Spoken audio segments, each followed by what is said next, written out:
యోహాను రాసిన మొదటి పత్రిక 3వ అధ్యాయం. మనము దేవుని పిల్లలమని పిలువబడినట్లు తండ్రి మనకెట్టి ప్రేమను అనుగ్రహించెను, మనకెట్టి ప్రేమ చూపెనో చూడుడి. మనము దేవుని పిల్లలమే, ఈ హేతువు చేత లోకము మనలను ఎరుగదు, ఏలయనగా అది ఆయనను ఎరుగలేదు. ప్రియులారా, ఇప్పుడు మనము దేవుని పిల్లలమై ఉన్నాము. మనం ఇక ఏమవుదుమో అది ఇంకా ప్రత్యక్షపరచబడలేదు గాని ఆయన ప్రత్యక్షమైనప్పుడు ఆయన ఉన్నట్లుగానే ఆయనను చూతుము గనుక ఆయనను పోలి ఉందుమని ఎరుగుదుము. ఆయన యందు ఈ నిరీక్షణ పెట్టుకొనిన ప్రతివాడును ఆయన పవిత్రుడై ఉన్నట్టుగా నన్ను పవిత్రునిగా చేసుకొనును. పాపము చేయు ప్రతివాడును ఆజ్ఞను అతిక్రమించును, ఆజ్ఞాతిక్రమమే పాపము. పాపములను తీసివేయుటకై ఆయన ప్రత్యక్షమాయనని మీకు తెలియను. ఆయన యందు పాపమేమీ లేదు. ఆయన యందు నిలిచియుండు వాడెవడును పాపము చేయడు, పాపము చేయువాడెవడును ఆయనను చూడను లేదు, ఎరుగను లేదు. చిన్న పిల్లలారా, ఎవనిని మిమ్మును మోసపరచనీయకుడి. ఆయన నీతిమంతుడై ఉన్నట్టు నీతిని జరిగించు ప్రతివాడును నీతిమంతుడు. అపవాది సాతాను మొదట నుండి పాపము చేయుచున్నాడు గనక పాపము చేయువాడు అపవాది సంబంధి. అపవాది సాతాను యొక్క క్రియలను లయపరచుటకే దేవుని కుమారుడు ప్రత్యక్షమాయెను.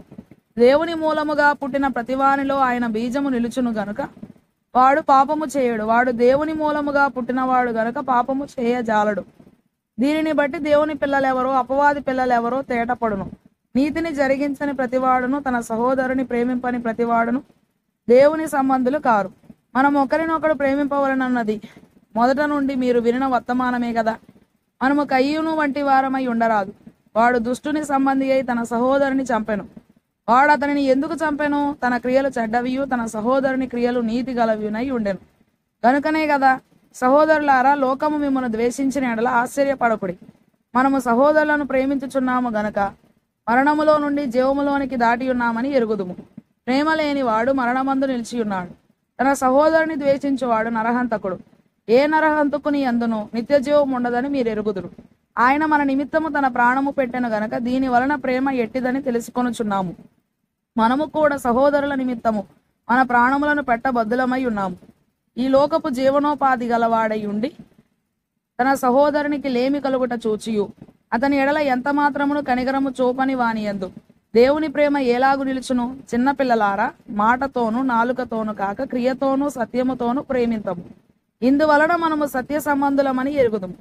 దేవుడు మన హృదయము కంటే అధికుడై సమస్తమును ఎరిగి ఉన్నాడు గనక మన హృదయము ఏ ఏ విషయములలో మన యందు దోషారోపణ చేయునో ఆయా విషయములలో ఆయన ఎదుట మన హృదయములను సమ్మతి పరచుకొందము.